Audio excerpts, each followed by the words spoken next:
एक दिन आशा को पता चलता है कि उसका पति राज चुपके कंपनी की नई मैनेजर मीरा पर पैसे खर्च कर रहा है और उससे अफेयर चला रहा है। यह जानकर आशा बहुत दुखी और गुस्से में अपनी दोस्त रथु की मॉडलिंग एजेंसी पहुंचती है। वह एक हैंडसम मॉडल ढूंढना चाहती है जो अमीर लड़के निभाकर मीरा को फंसा सके। आशा कई मेल मॉडल्स को देखती है, उनकी लुक्स तो अच्छी होती हैं, लेकिन एक्टिंग बिल्कुल कमजोर। वह निराश होकर वापस लौटने ही वाली होती है कि तभी उसकी नजर ऑफिस में आए एक आदमी अर्जुन पर पड़ती है। अर्जुन की गहरी आंखें और शांत पर्सनालिटी आशा का ध्यान तुरंत अपनी ओर खींच लेती है। आशा रथु से पूछती है कि उसे यह लड़का पहले क्यों नहीं दिखाया गया। रथु बताती है कि अर्जुन को एक सीरियस बीमारी है और डॉक्टर्स ने कहा है कि उसके पास सिर्फ 3 महीने बचे। ये सुनते ही आशा को शॉक लगता है, क्योंकि राज ने भी आशा के नाम पर एक बड़ा डेथ इंश्योरेंस लिया था जो ठीक 3 महीने बाद से एक्टिव होने वाला था। आशा को अर्जुन से एक इमोशनल कनेक्शन महसूस होता है। दोनों की जिंदगी में सिर्फ 3 महीने बचे थे। अगले दिन आशा अर्जुन से मिलती है और कहती है कि वह उसकी हेल्प करे, मीरा को अट्रैक्ट करे, ताकि राज और मीरा का सच सामने आ सके। बदले में वह अर्जुन को अच्छी पेमेंट देने का वादा करती है। शुरू में अर्जुन मना कर देता है क्योंकि उसे इस तरह के फैमिली ड्रामा में दिलचस्पी नहीं, लेकिन आशा उसे राज के इंश्योरेंस का पूरा ट्रूथ बताती है। आशा कहती है इतना बड़ा इंश्योरेंस कंपनी बिना वेरीफाई किए नहीं दे, रिस्क लेने से अच्छा है कि हम दोनों मिलकर प्लान करें। अर्जुन आशा की हालत समझता है और अंत में मदद करने के लिए तैयार हो जाता है। आशा अपने सीक्रेट स्टूडियो में अर्जुन को मीरा की पूरी जानकारी और पूरा प्लान दिखाती है। योजना का पहला स्टेप था अर्जुन को रिच बॉय की तरह दिखाना, ताकि मीरा उसका ध्यान करे। इसलिए आशा एक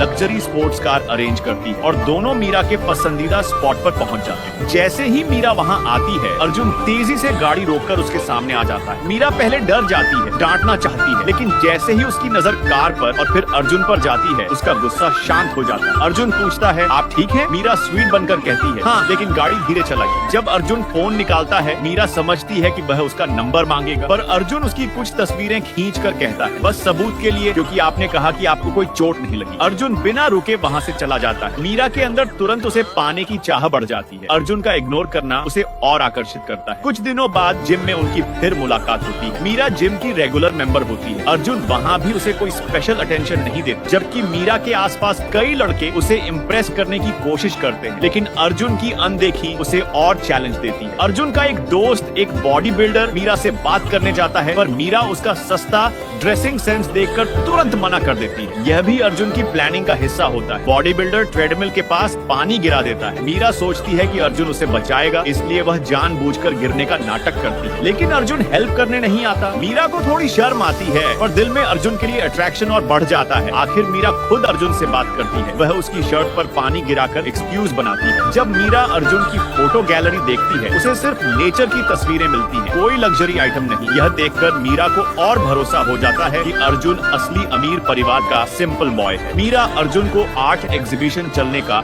इनविटेशन देती है। आशा का प्लान बिल्कुल सही चल रहा था। अब दूसरे चरण में वह चाहती थी कि मीरा और राज आमने सामने भिड़े और दोनों एक दूसरे का सच बाहर लाए। आर्ट एग्जीबिशन के दिन आशा और राज भी वहाँ पहुँचते हैं।